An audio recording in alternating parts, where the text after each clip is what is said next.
Hello. Good afternoon. It's Betsy Corcoran. I'm CEO and co-founder of EdSurge, and we are delighted to be here this afternoon to talk about one of the most important questions, which is your technology serving the needs of your entire student body? Thank you so much for joining us on this webinar. A couple of quick housekeeping notes. This webinar will be recorded and the recording made available to you through an email and available on the site afterwards.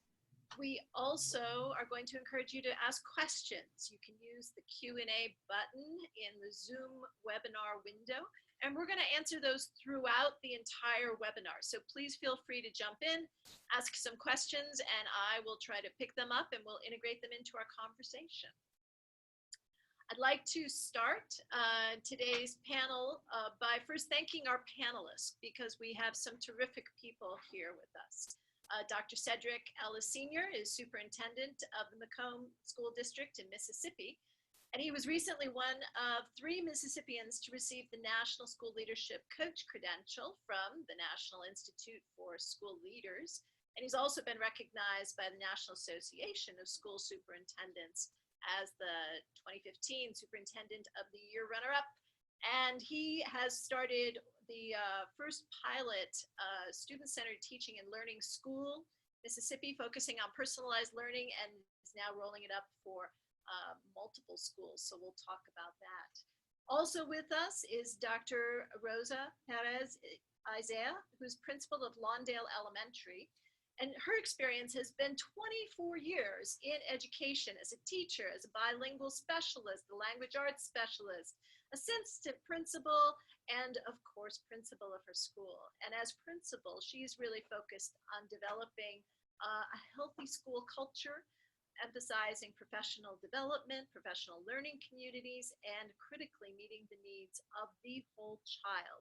She is passionate about equity and education, so much so that not only is she here on her vacation days, of course, but she was just in Chicago and created a book in 2 days that was all about connections and relationships. And she deeply believes in the power of relationships and leading with purpose and passion. And finally, Derek Root, who's CTO of the Charlotte-Mecklenburg School District, where he joined as Chief Technology Officer just last year. And he came to Charlotte-Mecklenburg from Washington County Public Schools in Maryland, where he was also a Chief Technology Officer, and very integral to implementing a comprehensive digital learning plan, which included handing out iPads to all the students in 2nd grade and many other grades too, I'm sure. Before this, he was also the Director of Technology in Frederick County Schools in Maryland, which serves 40,000 students across 65 schools. The other thing that I'm really pleased to tell you is that all 3 of these folks have been advisors to EdSurge on our Fusion Conference, which is coming up in October. I think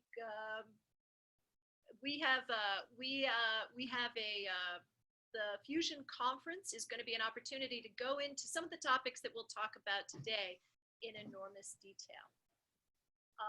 There you go. And even better, your thanks for actually jumping on this webinar during a nice warm summer day is if you use the code there, you can get 20% off the ticket price, which is terrific. Okay, so the starting question that we have is, how can EdTech and SEL really work together to foster personalized learning? There was a 2016 report by the World Economic Forum that made the point that technology can have a pivotal role, but it's got to be more than just a traditional screen. It's got to have ways to complement, to extend the learning. The challenge, though, is that it doesn't always work that way. Educators have pointed out that SEL isn't always the top priority of their schools. According to a 2016 report by Castle, about 1/3 of teachers are concerned that developing the ability for students to apply their knowledge to real-world situations and critically to developing social emotional skills just don't have enough emphasis placed on them. And there's a collection of reasons why that may be the case. Some of the barriers, which you are likely encountering in your own schools, include limited awareness of how to implement SEL, lack of prioritization, lack of consensus on how to measure what's going on, low levels of funding and resources, inadequate supply of programs and products. We certainly found that was true, and it was also why this year with Fusion, we are really turning our emphasis to incorporating the social emotional learning and learning sciences into the whole conference. And so that will be a critical part of what we do. So before we jump in with our panelists, we'd like to ask the audience, ask you folks out there to just weigh in on this very, very short poll. We've got 3 quick questions. Let's see if we can get them to pop up. Here we go. So question number 1 is, do you think of your tech initiatives and SEL as separate? Take a moment, if you could, weigh in on that.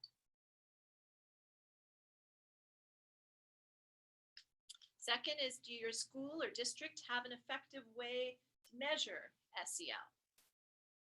Give you a second or so to weigh in there. And then finally, the third question is, on a scale of 1 to 5, with 5 being very important, how important is SEL to your personalized learning initiatives? Okay, so we will get started now. And Cedric, I'd love to actually start with you. You are in the midst of rolling out personalized learning in a number of your schools. Could you share a little bit with us about how you see this intersection of education technology and social emotional learning? What is it going to mean for your students? Well, what it means for our students is that we know that educational technology has always been an opportunity to enhance what is happening in a classroom. It is to enhance what we're doing. And for us, we see this as an integral part of implementing social emotional learning. What this looks like in our school is that whenever you use educational technology to support the social emotional learning, you can have a common experience for all students and teachers. This, in our school district, has allowed us in our schools that we're implementing social emotional learning. It has provided an opportunity for us to build a common language around mental health, not only a common language around mental health, but even the technology piece, that educational technology piece, has allowed us to ease into the implementation and also the sustainability, because with what we're doing is that we have those digital lessons that students and teacher practitioners can participate in. And this is very valuable because teachers don't have to spend their planning time trying to tweak or develop lessons. Those digital lessons are already there, and all the teacher has to do is just press play. Additionally, this allows us to have fidelity with the implementation from classroom to classroom and from school to school. And school leaders will be able to receive reports, and these reports can outline the usage of how this is working for the scholars and the students in their buildings. And can you give us just one, before we leave this point, can you give us one example of something that's really changed, a different approach that you've now been able to take in a classroom or maybe with a student, because of trying to use this social emotional learning as the common language? This past school year, we implemented social emotional learning in three of our schools that were rolling out personalized learning. 2 of those schools implemented the social emotional piece with the technology piece with fidelity. And what we found is that in both of those schools, disciplinary referrals decreased over 50%, and also out-of-school suspensions decreased over 50%. For one of our schools, the prior year, before we implemented social emotional learning at that school, they had probably over 200 disciplinary referrals, and the out-of-school suspensions were enormous. And this past school year, the social emotional learning, they have cut those disciplinary referrals and those out-of-school suspensions by more than half. Wow. And so the only thing that was different at those schools was we had personalized learning at the schools, but was the implementation of the social emotional learning with the digital pieces, with the digital lessons. And so the school that did not implement that with fidelity did not see those results as our other schools saw. Oh, that's fascinating. We're gonna come back to that point and hear a little bit more about that, because that is fascinating. My colleague Zach has the results from our poll here. So here's what folks out in the audience are saying. They're saying, do you think of the tech initiatives and the SELs as separate? We got a lot of yes, we got some no. Okay, do we have an effective way? I'd say the no's are edging out the yeses there. On a scale of 1 to 5, SEL is very important to your initiatives, which is fantastic. And it simply just raises that question of, okay, so how do we make sure that we do think of these as the same? And we do also find some ways to measure it, just as you mentioned, Cedric. So thank you. That's great. Rosa, we like to think that when we talk about whole child and all this sort of stuff that we've solved all of the problems, but it doesn't mean that we've actually addressed equity. That doesn't mean that we've actually really addressed the needs of all of our students. How do you frame this question for your community? How do you actually make sure that we're really treating the whole child in the school community? I think you may be muted. Oh, am I? Go. Now you go. Okay, I'm unmuted. That's a great question. Absolutely. The way we see things and what we're working on here at Smith Elementary in Lawndale is really making equity part of the first part of the conversation. So we talk about meeting the needs of the whole child, and they're wonderful conversations, but we have to move beyond the conversation. And part of that requires us to not only look at data, your qualitative data, but look at other forms of data as well. If we want to meet the needs of the whole child, we have to look not only at that data, but we also have to look at office referrals. We have to look at attendance. We have to look at the level of parent partnership or engagement. And then we have to be very mindful about executing a plan to really see an impact on all of those pieces that I just mentioned. Equity is important because what happens oftentimes is that you do see growth across all of those areas. And if you don't break the information down and you look at every group of students, subgroup of students, our English learners, our students who are impacted by trauma, are marginalized, historically marginalized groups, and see what kind of growth our students are making. And what typically you'll find across the nation is that we do have groups of students who, despite the growth that the school is making overall, they are not making growth. And when we address equity, then we want to make sure that every child, all students have those opportunities and are making consistent growth. I'm proud to say that here at Smith, our two larger groups, subgroups of students, our African American students and our English learner students, have made consistent growth academically over the last 3 years. We are seeing a closing of achievement gaps, and I attribute that growth to addressing the whole child. So addressing and meeting and teaching about social emotional learning and what that looks like in the classroom, as well as the basic foundational literacies, the reading, the writing, the math, all of those combined. So when you do those things and you bring in the parent component piece, then you're ensuring equity and access for every student.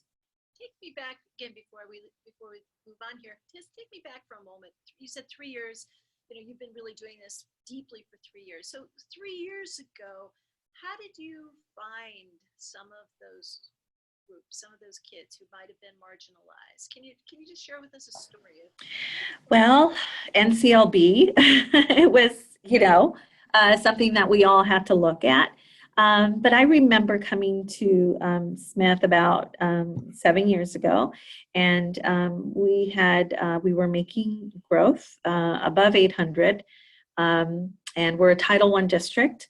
And we broke down the data, and I noticed a huge gap for our English learner students. And a great example is we had a 5th grade student who was performing at high levels across state and benchmark data, because we know that the state assessment is a snapshot. Classroom was doing wonderfully and could not be reclassified because of the low CELT, California English Language Development Test. And so that was an example, an in-your-face example about we cannot support the student in the way he needs to be supported because the scores aren't there. Why isn't he acquiring language the way he should be? And we knew he was. So just sharing that information with our team, having teachers and grade levels look at that data and break students down. Teachers were appalled and shocked because the student, I won't name his name, but very popular student who was a high achiever in every level, a great communicator, a great problem solver, yet we couldn't reclassify him as a fluent English learner, English speaker at that point. So looking at the hardcore data, the evidence is a great way to start the conversation and spark conversations about who are we leaving behind, and are we really addressing the needs of every child if this is happening here in our school site. Great, that's a great story.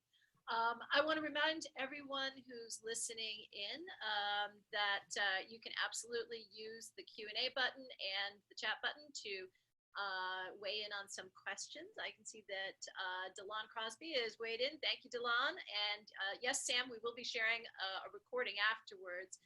Delon, we're going to get to your question in 1 minute, but I just want to start touch base with Derek here. Derek, when leadership is thinking about how to really build out personalized learning, how do they really think about weaving in SEL? How does that get to be an integral part of the strategic vision for what a school or district is going to do? What have you seen work, and what have you seen that hasn't worked? Well, I'll tell you, and thanks for the question. We have kind of separated the two historically here in Charlotte-Mecklenburg schools, and I think we've realized recently that that's kind of a mistake, because we had a very robust personalized learning program going. Again, in a district at our size, it always takes some time to get anything out there, right? So our personalized learning program is touching somewhere around 96 of our 177 schools so far. But we had not necessarily included the SEL piece in that personalized learning. It was very focused on personalized learning. And we came to realize kind of through budget season this year, of all ways to realize something like this, that our SEL programs outside of, school counselors and that sort of thing, that the focused SEL programs really weren't being funded appropriately through a dedicated stream of money. We found out that they had been funded the last several years through sort of end-of-year funds, leftover money that was falling through. There was no dedicated funding stream.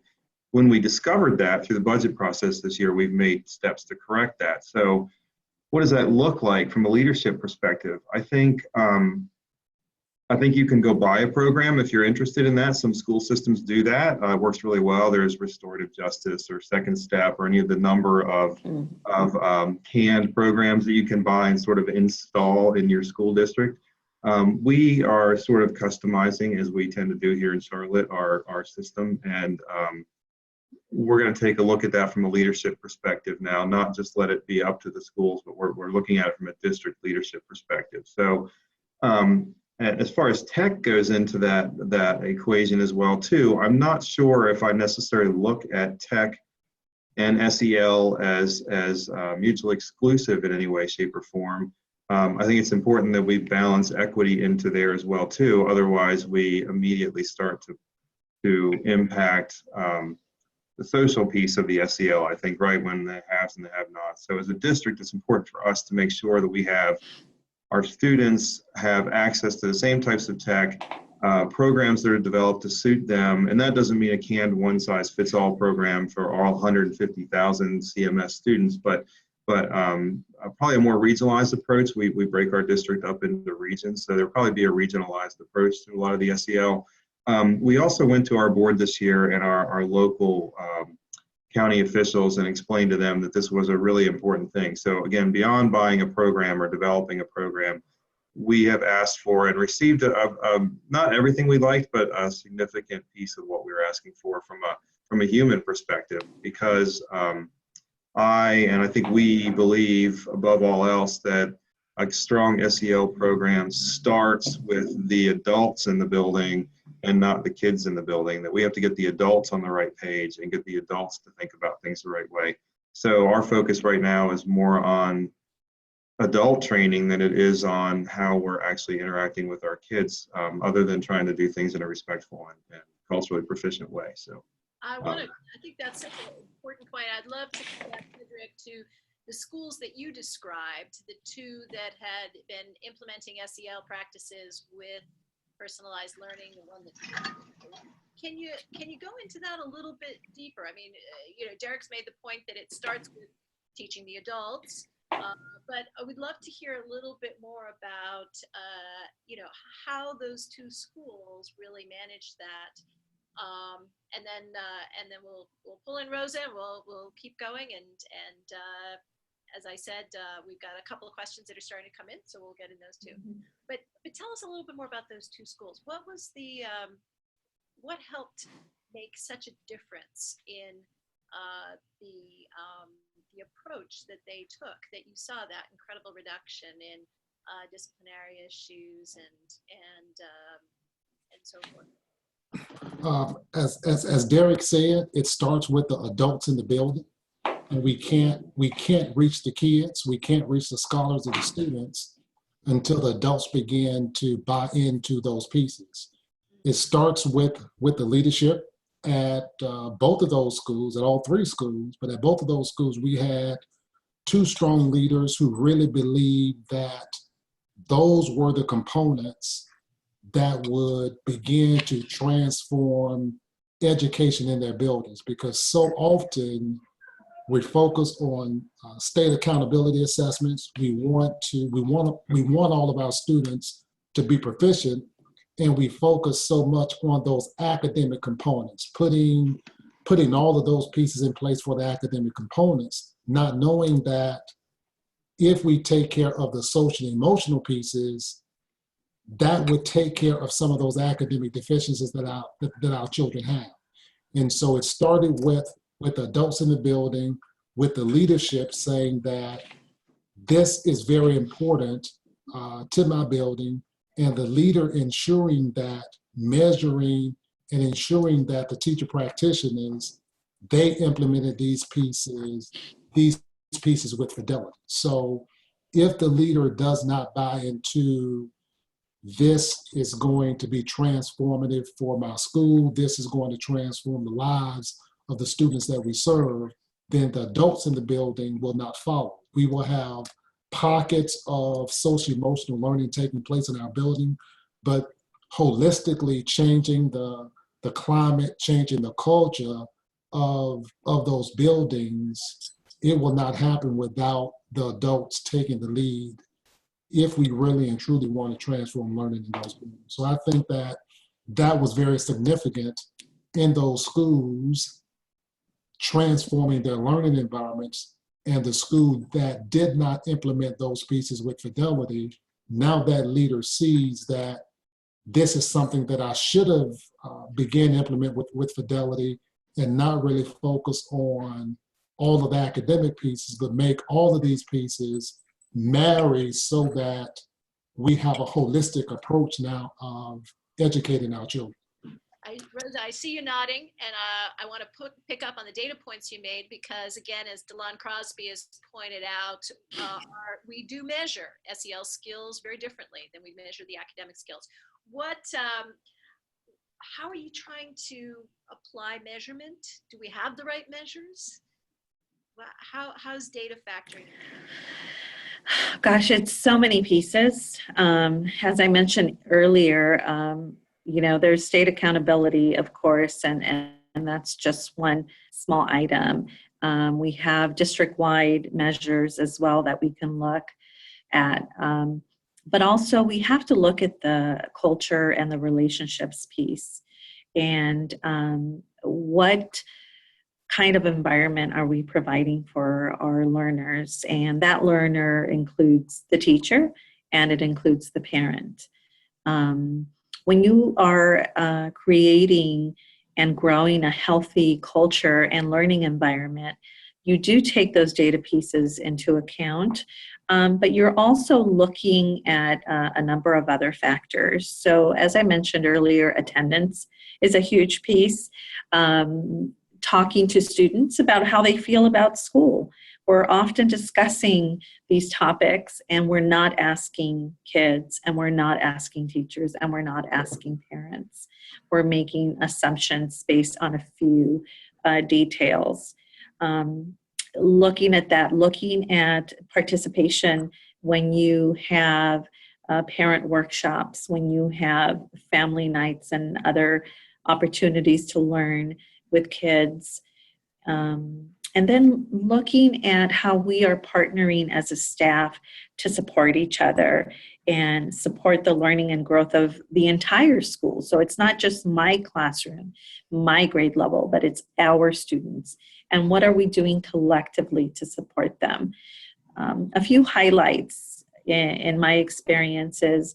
Our district has done an amazing job of supporting with full-time social workers, and that is a great investment for every site. So every site has a full-time social worker. We have a great partnership with USC, and so we have a number of counseling interns throughout the year. And what that has allowed us to do, and has allowed me to do as the only administrator at my site, is to create more opportunities for students and staff and parents. And so we have friendship groups, we have student empowerment groups, we have peacemakers. Derek mentioned Second Step, and that's something that we have implemented also in our primary grades and plan to move forward along the grades. But just creating this healthy culture of learning and support and rigor, because part of that piece is setting high expectations for ourselves and for our students. And that is also part of the equity piece. We know that we are a Title I district. We know that 80% of our students qualify for free and reduced lunch. And we know that some of our students live in poverty, and so what? And so we take our resources and we create as many opportunities with and for students. And then we constantly have to look back and analyze and see what is working, what's not working. Yeah, no, that's a great point, and I love that point about creating a healthy culture within the community. Dean has asked, and Derek, I'd love to have you weigh in on this. How do you get people who are hesitant adult learners and educators to be motivated to change their mindset? And, particularly reflecting on your point, which is like, oops, we didn't realize that we actually weren't really funding SEL properly. Clearly there was a mindset shift that happened there, right? And then as Cedric and Rosa pointed out, you've got to get people to really buy in. So talk a little bit about the mind shift that you've seen change. What gets adults to buy in? Well, Cedric, the first thing Cedric said earlier is just so critical too, and the leadership in the individual schoolhouse has to be on board. If you don't have leadership on board, you're not going to get the rest of you'll get pockets like he mentioned earlier. So it's important to have the leadership on board. Can't possibly stress that enough. And those conversations can get sticky because if you have leadership that isn't willing to get on board, at that point, I think you need, as a district leader, to be ready to take bold action, whether it's replacing that leadership or putting them through an intensive program to get them on board. But that's just job one. You've got to have the leadership on board. When you get individuals within the building that are hesitant to this initiative, and frankly, any initiative, this often works. My strategy that has worked for me time and time again is to surround those people with people who aren't hesitant, who are high flyers, and will bring them along. Now, they might be walking when everybody else is jogging, or I'm a big fan of you've got your sitters and your walkers and your runners, right? So you might have people who still sit on the couch and need to get up and take a walk. So we surround them with walkers and try to get them to join in. And that strategy has worked for me time and time again, not just in this kind of initiative, but in one-to-one initiatives and when we've rolled out new reading programs or any number of things, we surround people with people who are enthusiastic, and it can be contagious along the way. But again, without leadership buy-in, you're almost done for. Give me one example of how you surround people like that. I love the image. I love the image of, getting the people off the couch by getting other people around them. Yeah. I think Rosa sounds like she's doing it by tapping into University of Southern California, getting people who are maybe working on degrees. How do you get those people surrounded? Well, you can either, I've used a couple different approaches. One approach was sort of we call it a vanguard program. A lot of school districts have things like that, where we infected the schools with people who had been highly trained on a specific topic. Let's call it SEL, right? So we got a group of people together, 30 or 40 people. We got them all up to speed. We got them excited, and then we send them out to infect the rest of the community. And the idea was then those people mentor one or two other people, and they mentor one or two other people until you've grown exponentially the number of people that are doing something. That was our approach to personalized learning in Charlotte, and it's been growing very quickly as a result. We started out with a handful of schools, and I mentioned earlier up to 90-some schools. Again, the other option is sometimes you'll bring an entire school together and do it in a wholesale fashion that way. There's always going to be one or two people in that school, but if you've got enough of them, they just naturally have formed a barrier around those that are not super enthusiastic, and will keep going.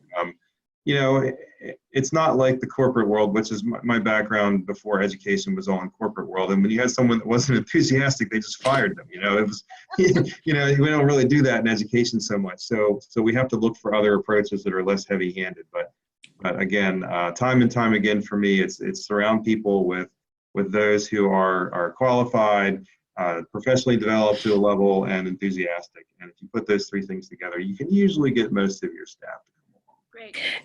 Betsy. Go ahead. Oh, sorry. I wanted to chime in just a second. I'm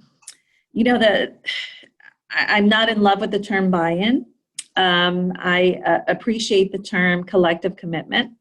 And I think part of having or creating a healthy culture is the accountability piece. And so the question about how do you get hesitant adult learners and educators to be motivated to change the mindset, it is a process. It absolutely is.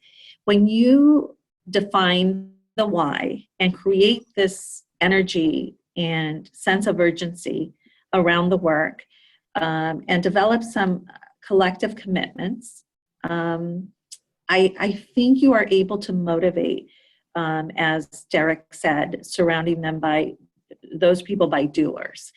Part of that is having strong, in the school setting, learning communities.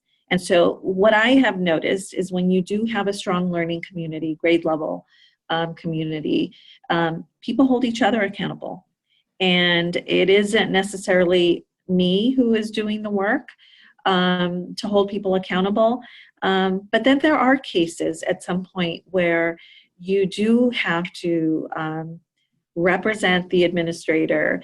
And if something isn't good for kids and the adult behavior isn't changing, and we all know that that is the biggest and most difficult challenge, is changing our own behaviors, then at some point it has to be a non-negotiable piece. And then the accountability piece as an administrator has to come in, where we set up a plan so that I can support you to make those changes for kids. We understand the why. You have the resources and the tools, and it's not happening. Let's find out why it's not happening. And I have been in situations where we have agreed to disagree, and we have been able to support someone into finding maybe a different role where they feel like they are happier and their talents are appreciated and they can grow professionally. But that's rare. I think the biggest piece is developing a sense of urgency, a collective commitment within your culture, your school culture, and then providing those supports. And along with those supports is the accountability piece. I think that's such a great point, and you've won me over. I'm going to stop using the term buy-in altogether, because it sort of suggests an acquiescence, right? It suggests that I'm going along with it, but not that I've really understood the why, and not that I've really committed myself to being accountable. So I think that's a great point. It means that it's not always kumbaya, right? It's not. It's not. Sitting down and we all love each other. It's great, and we can love you as individuals. But if you're not delivering for the kids, then right, you have a real problem. I think right. that's so important. And I think the key is support. And if we provide the support and the knowledge, because you can't hold somebody accountable if you're not providing them with what they need. And so that's an important piece. So let me come to resources then, because it begs the question, well, what about the resources? What about the schools? And, you guys represent some schools that have different levels of budgets. What about when you don't have the resources? How do you do that? Well, it doesn't always take money, Betsy. For instance, last summer before school started, the 2017-18 school year, we were looking for ways to make immediate changes to some of our practices here in Charlotte around how we handle discipline issues with kids. Suspensions had been going up. We weren't happy about it, especially in the lower primary grades. So we took it to the board, and the board put it into actual district policy. If you want to suspend a K1 or 2 age kid, the superintendent has to sign the suspension. And in a district our size, we don't want to see very many of those come through his desk. So that was a thing that we were able to implement, and it didn't cost a penny. And it forces people to treat discipline in a different way. You can't just say you're out for 3 days. You have to find a way to now get to the bottom of what's going on with that kid. I'm married to a longtime educator, and she was in Title I schools just like Rosa. And she had a little girl at one point who a lot of administrators would have suspended in a second, that would just throw a fit every day going home. Well, it turned out that no one was home. She was being left on the front porch at night. But until you took a couple of minutes to sit down, instead of just punishing that kid, you took a couple of minutes to sit down and go, what's going on here? Why are you throwing this tantrum every day on the bus? And why is it going like, well, it was easy to figure out this little girl didn't want to go home. So we were able to get some supports for her. But in a lot of places, people are busy, and the first thing they're going to do is throw down a referral and a suspension, and you're out, and it's that shifting mindset that is almost as important as identifying any budget. There's low-hanging fruit that can be picked without spending a dime on any of this stuff. So yeah, that's the restorative justice piece, I think, and the relationship piece. We've all dealt with that piece as well, suspensions. I think it's about building capacity. So building capacity sometimes doesn't require much money. And Derek talked about leadership, Cedric as well. And if you have the right people leading the work, and someone who understands cells, someone who understands personalized learning, someone who understands the importance of addressing things like culturally relevant pedagogy and biases that we may have. Are we suspending kids because of implicit bias that we may have, or assumptions that we make about students?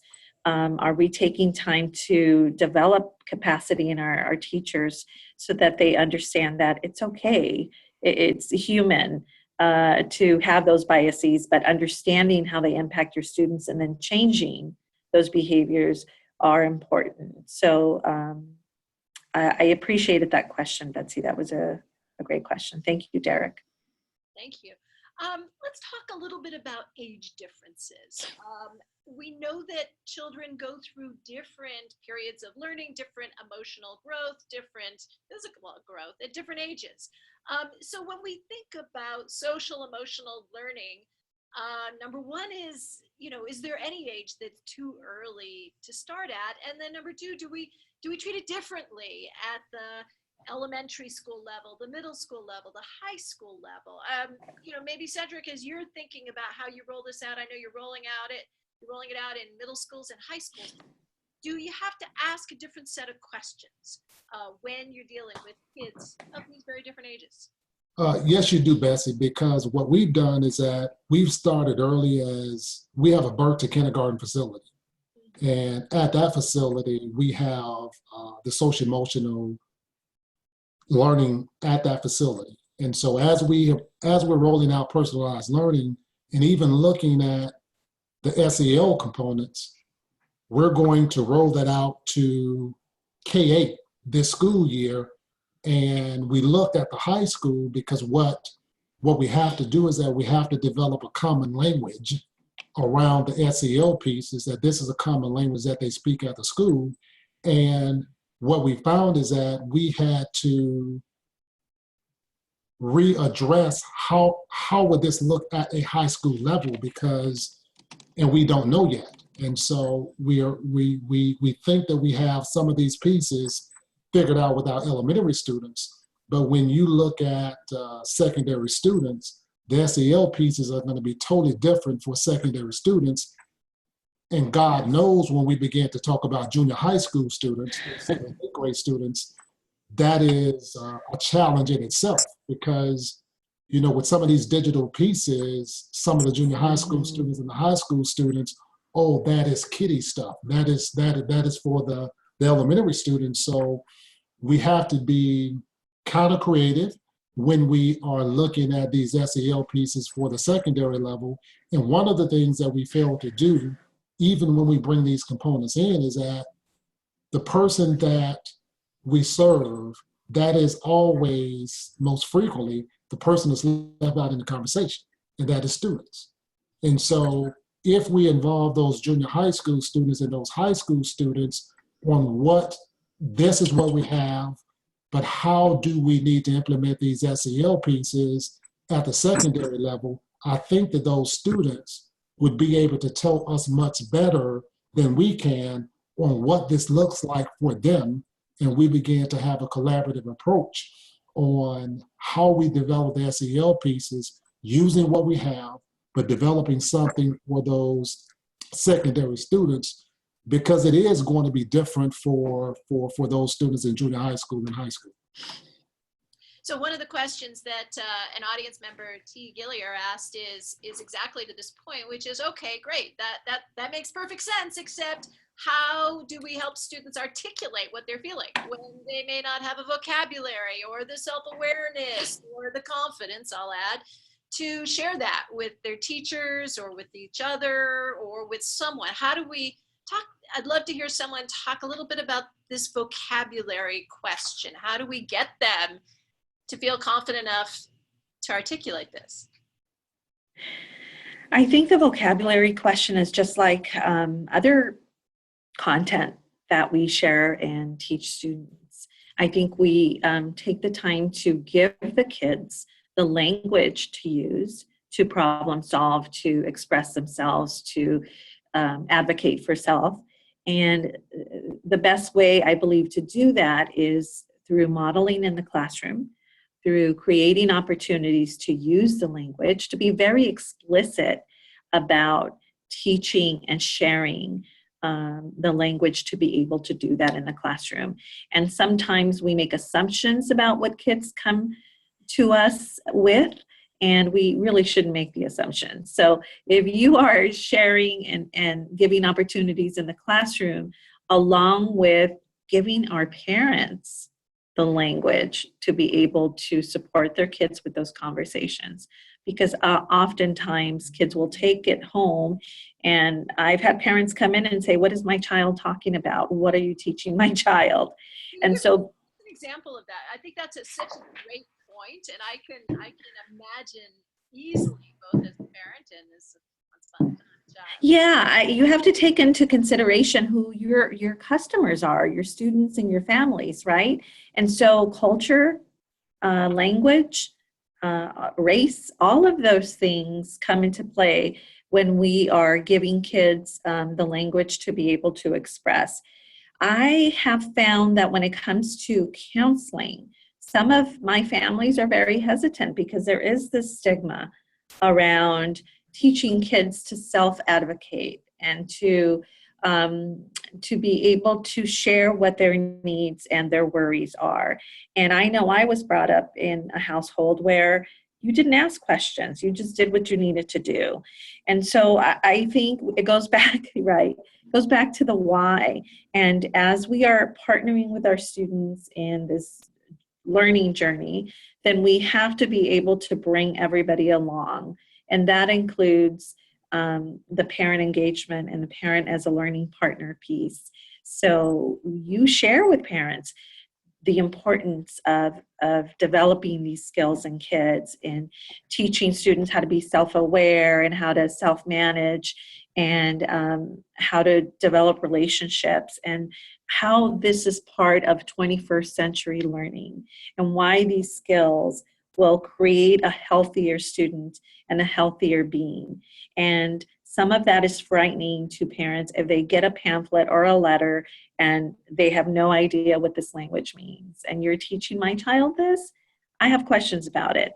So if you are proactive in that process and create opportunities for learning and say it over and over and give parents opportunities to ask questions as you're teaching kids and modeling for kids, then everybody's on the same page, and then kids feel like they can go home and share. Do you find both SEL and personalized learning are different than what most parents experienced in their own education, right? Yes. Kind of where they came from, but exacerbated, made worse in some situations or not in others. But both of these things really take a lot of parent education. I'd love to hear from each of you about whether there have been any particular ways that you have really embraced parents, reached out to parents, something that's worked or something that hasn't worked. Rosa, your point about, just sending on that letter probably cut it. But what's working, what's not working when you try to communicate both the SEL as well as the changes the personalized learning is all about to your families? I would say at the site level, the parent workshops is a great way to do that. I try to have monthly coffee with the principal on different topics. And a lot of times it's open forum, but many times it is. We may have a conversation about friendship groups, which is another way of saying small counseling therapy groups. We may have conversations about digital citizenship. We may have conversations about math standards, but really giving them an opportunity to come in and learn and share. And coffee with the principal, I mean, come on over, have a cup of coffee, listen, ask questions if you'd like. Again, it goes back to relationships and knowing who your audience is, so understanding who my parents are and their needs, and being able to share those experiences in their primary language as well. An opportunity for parents to remove any barriers that may exist whether it's time of day, whether it's how you deliver the message, or what language you're using to deliver the message are things to keep in mind. Yeah. Derek, and Cedric, when you get to big school districts, thousands of kids, how does it work? Can we still do coffee with the principals? Can we, how do you bring in those parents? Yeah, absolutely. I mean, all politics are local, right? That's the saying. So I think coffee with the principal is a fantastic way because we all know, again, I know I keep saying this, but leadership in a building can really make or break a school. And so it starts there, and just the over communication. We use a multiple platform method to communicate as much as possible, whether it's one of the call out systems and the text message systems. We use social media like crazy. We have our school websites that we try to keep up to date really well. Mobile technology, especially in lower SES communities, mobile technology is one of their primary methods of contact with the school district. So making sure you're staying modern and mobile with your communication systems. We've also been working on getting people where they are. So we try to get out into the community as well too. So we've tag along with other community agencies and religious groups and whatever, and we try to get involved when they're having events to get our message out to people. So I'm really blessed here in that when we came on board last summer here in Charlotte, we had an opening for a communications director, and a guy that had been doing some website building for us actually ended up putting his company on hold and coming to work for us. And he's a very creative, artsy kind of person who specializes in marketing and communication. So if you can get your hands on someone like that, it really helps a lot too. I know we won't have him forever, but he's helped to jumpstart our modernization of our communication practices here too. The other thing I really find important, and I know this might be a little bit boring, but I'm starting to really pull the covers back off of what the district is doing to get it out there in front of people.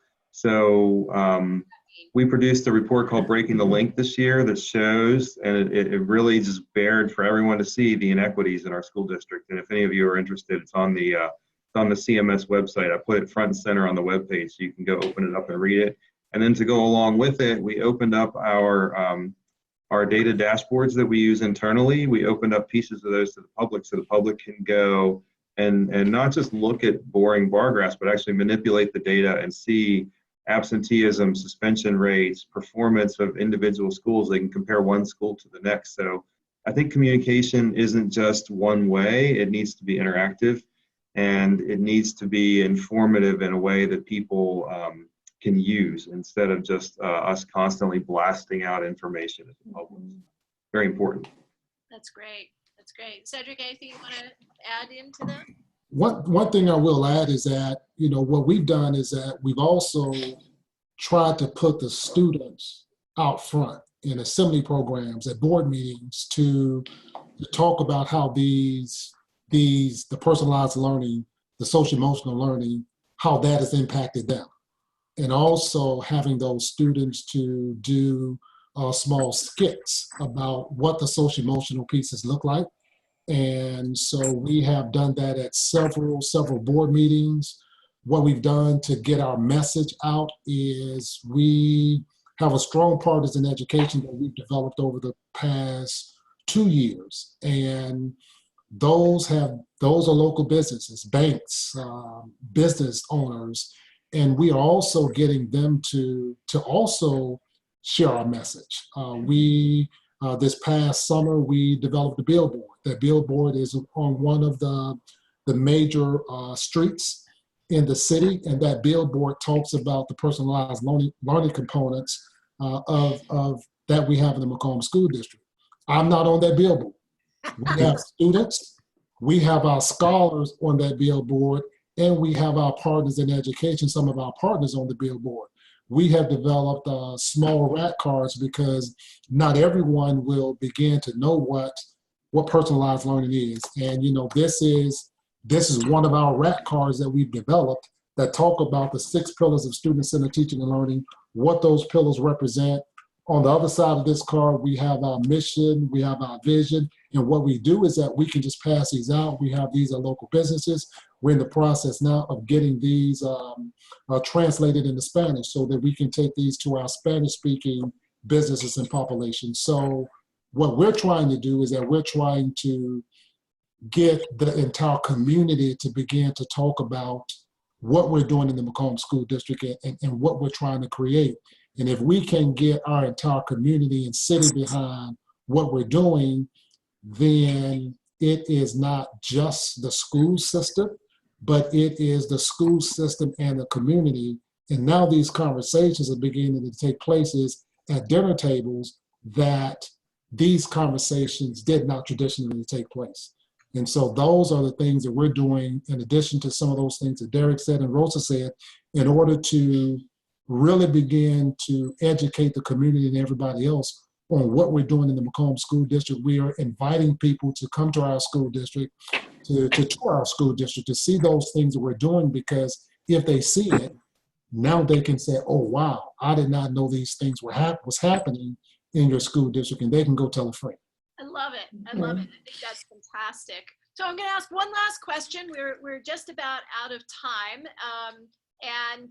But I have a killer question, which is that, at the end of the day, personalized learning is about scale, right? It's supposed to be about delivering education to everyone. Would it be fair to say that we really can't do personalized learning without social emotional learning, without that more personalized component? Would you agree or would you disagree? Well, I think it depends on how you consider personalized learning, but I would agree that you need a component of SEL in place to do true personalized learning, because you have to take into account the student's environment, the many hours a day that you do not have that access to that student. So what's in their home life, what's in their personal life, what are their friends doing? Those are all important things. Now, we can't sit down and write a personal bio on every one of our students. It's too much, and there's just not enough resources there. But you've got, as cold as it sounds, you've got some kids that are doing fine, and you're not going to put the same level of personalization into them as you might into a kid who either you need to push a little farther or who's struggling. So you do have to compartmentalize a little bit, I think, but I don't see how you can do personalized learning without some level of SEL included. Rosa, what's the level of SEL that we need to do to truly personalize learning? I think it's vital. I don't believe you can personalize learning if you don't include that component. Personalized learning is addressing every need, is addressing the whole child. And I know that term whole child has been out there for a few years now, but really doing the work and executing the work, how can you provide the best learning experience if you don't understand the needs of the student or the teacher? Because we can personalize learning for adults as well. So I think they are very important. They go together, and I don't think you can do one effectively without doing the other. I think we've done one alone and on its own for too long, and we're getting the same results. So how about we change things a little bit and we really align those two together, and we can create the best learning experience. Yeah. Cedric, we started with you. I guess we could end with you. I don't have anything different than what Derek or Rosa said. Those are, and I don't want to be redundant, so I agree with what both of those individuals said, is that I don't think that we can have true personalized learning without having the social emotional learning piece. We're not educating the whole child without that piece. I think it makes so much sense. I want to thank everyone for participating today.